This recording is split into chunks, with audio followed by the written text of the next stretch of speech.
VAT শুল্ক বৃদ্ধি ও TCB ট্যাক্সের মধ্যে প্রতিবাদে জরুরি সংবাদ সম্মেলন। সম্প্রতি সরকার রাজস্ব আয় বৃদ্ধির লক্ষ্যে শতাধিক পণ্য ও সেবার উপর মূল্য সংযোজন কর, ভ্যাট ও সম্পূরক শুল্ক বাড়ানোর জন্য দুটো অধ্যাদেশ জারি করেছে। এর ফলে মূল্যস্ফীতি ও ব্যবসায়িক খরচ বাড়বে, যা সাধারণ মানুষের জীবনমানের উপর নেতিবাচক প্রভাব ফেলবে। সরকার তার রাজস্ব আয় বৃদ্ধির জন্য করের আওতা বাড়াবে, এটি একটি স্বাভাবিক প্রক্রিয়া। কিন্তু কর বাড়ানোর ক্ষেত্রে সরকারকে স্মরণ রাখতে হবে সাধারণ মানুষের জীবনযাত্রার মান যাতে নেমে না যায় ও তাদের ভোগান্তি যাতে না বাড়ে। বিগত অবৈধ সরকারের গণবিরোধী লুটেরা অর্থনৈতিক নীতি ও বিদেশে সীমাহীন অর্থ পাচারের ফলে সাধারণ মানুষ ও মধ্যবিত্তের জীবন ইতিহাসের সবচেয়ে নাজুক অবস্থায় আছে। মহামারী করোনায় নিঃস্ব হয়ে শহর ছেড়ে গ্রামে গিয়েছিল অনেক পরিবার, যারা আর শহরে ফিরতে পারেনি। সরকারি মেগা প্রজেক্টে বিদেশ থেকে কর্মী এনে কাজ করানো হয়েছিল, কিন্তু বাংলাদেশের বেকার শ্রমিক বসত ভিটা, কৃষি জমি ও হালের গরু বিক্রি করে বিদেশে কাজ করতে গিয়ে প্রতারিত হয়েছে, কারণ বিদেশে শ্রমিক পাঠানোর সেক্টরে তৈরি হয়েছিল সিন্ডিকেট। গার্মেন্টসে কাজ করতে গিয়ে নারী শ্রমিক বারবার লাঞ্ছিত বঞ্চিত হয়েছে ন্যায্য মজুরি থেকে, বেঁচে থাকার ন্যূনতম ফেসিলিটিস থেকে। আর শিক্ষিত মধ্যবিত্ত তার কষ্টের কথা বলতে না পেরে হয় বিদেশে পাড়ি জমাচ্ছে, না হয় দেশেই মানবতার জীবন বেছে নিতে বাধ্য হচ্ছে। 2024 সালে এই মধ্যবিত্ত, এই গার্মেন্টস শ্রমিক, এই সাধারণ মানুষ অবৈধ সরকারের বিরুদ্ধে রাস্তায় নেমে এসেছিল।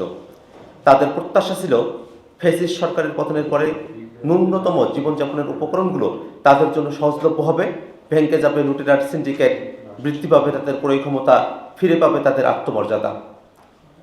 আপনারা জানেন, বিগত অবৈধ সরকারের সীমাহীন দুর্নীতি ও বিদেশি অর্থ পাচারের কারণে দেশের অর্থনীতির অবস্থা খুবই ভঙ্গুর ও বৈদেশিক মুদ্রা রিজার্ভ তলানিতে।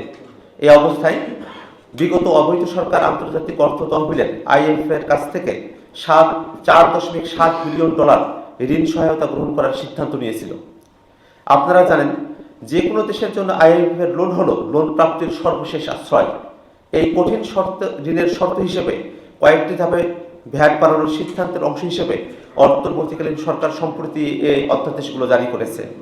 কিন্তু গণঅভ্যুত্থানের মাধ্যমে সৃষ্ট সরকারের কাছে আমাদের প্রশ্ন, অবৈধ সরকারের ঋণের এই শর্ত বর্তমান সরকার পুনর্বিবেচনার জন্য IMF-কে আহ্বান জানিয়েছে কি, তা আমাদের কাছে স্পষ্ট নয়। গণঅভ্যুত্থানের মাধ্যমে সৃষ্ট সরকার একটি অবৈধ সরকারের চুক্তির ধারাবাহিকতা বজায় রেখে জনগণের দুর্ভোগ বাড়াতে পারে না।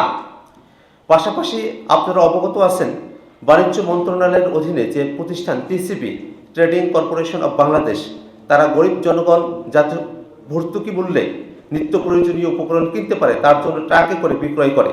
এটি একটি অবমাননাকর প্রক্রিয়া। আমরা দেখেছি এই দেশের নাগরিক কিভাবে ট্রাকের পিছনে 5 টাকা 10 টাকা কমে চাল, ডাল, তেল, চিনি কেনার জন্য ঘন্টার পর ঘন্টা লাইনে দাঁড়িয়ে থাকে। এই ধরনের প্রান্তিক মানুষদের রাষ্ট্রের কাছ থেকে ন্যূনতম যে অধিকার, তাও ট্রাক সেল বন্ধ করার ঘোষণার মাধ্যমে কেড়ে নেওয়া হয়েছে। আমরা কল্পনা করতে পারি না জনগণের প্রতি কতটা দায়হীন অনুভব করলে সরকার এমন সিদ্ধান্ত নিতে পারে। এমন অবস্থায় আমরা সরকারের কাছে স্পষ্টভাবে দাবি জানাই, অবিলম্বে ভ্যাট ও সম্পূরক শুল্ক অধ্যাদেশ প্রত্যাহার করতে হবে ও TCB ট্রাক সেল এই মুহূর্তে চালু করতে হবে। অর্থনীতির পুনরুদ্ধারে বিকল্প হিসেবে আমাদের প্রস্তাব, সরকার এক্ষেত্রে প্রত্যক্ষ করের আওতা বাড়াতে পারে, যা সরাসরি সাধারণ মানুষের জীবনমানের ক্ষতি করবে না। আমরা জানি প্রত্যক্ষ কর বাড়ানো সরকারের জন্য চ্যালেঞ্জিং, কিন্তু গণঅভ্যুত্থানের মাধ্যমে প্রতিষ্ঠিত সরকারকে অবশ্যই সেই চ্যালেঞ্জ গ্রহণ করতে হবে। বিদ্যমান কর কাঠামোয় যে সীমাহীন দুর্নীতি হয় তা বন্ধ করার উদ্যোগ নিলে রাজস্ব আয় বাড়বে।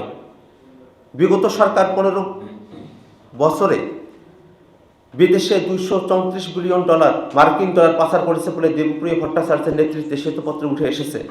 সেগুলো দেশে ফেরত আনার জন্য সরকারকে কার্যকর ব্যবস্থা গ্রহণ করতে হবে। বিগত 15 বছরে দেশের ব্যাংকগুলোকে দেউলিয়া করে 92,000 কোটি টাকা লুপাট হয়েছে ও খেলাপি ঋণ বেড়ে দাঁড়িয়েছে 2 লাখ কোটি টাকার বেশি। এগুলো আদায়ের উদ্যোগ নিতে হবে। আমরা সরকারকে আহ্বান জানাবো, দেশে বিদ্যমান অর্থঋণ আদালত 2003 সরকারকে দ্রুত ট্রাইব্যুনাল করার যাবতীয় আইনি সুযোগ দিয়েছে। সরকার এই সুযোগ ব্যবহার করে দ্রুত একটি ট্রাইব্যুনাল গঠন করে খেলাপি অর্থ আদায় ও অনাদায়ে তাদের সম্পত্তি ক্রয় করতে পারে। আমরা সরকারকে উদাত্তভাবে আহ্বান জানাচ্ছি, বর্তমান বাজার পরিস্থিতিতে সাধারণ মানুষকে নতুন করে দুর্ভোগের দিকে ঠেলে দেওয়াকে আমরা কোনোভাবেই সমর্থন করি না। এমন কিছু করবেন না যাতে রক্ত দিয়ে স্বৈরাচার উৎখাত করা সাধারণ জনগণের জীবনযাপনের কষ্ট বেড়ে যায়।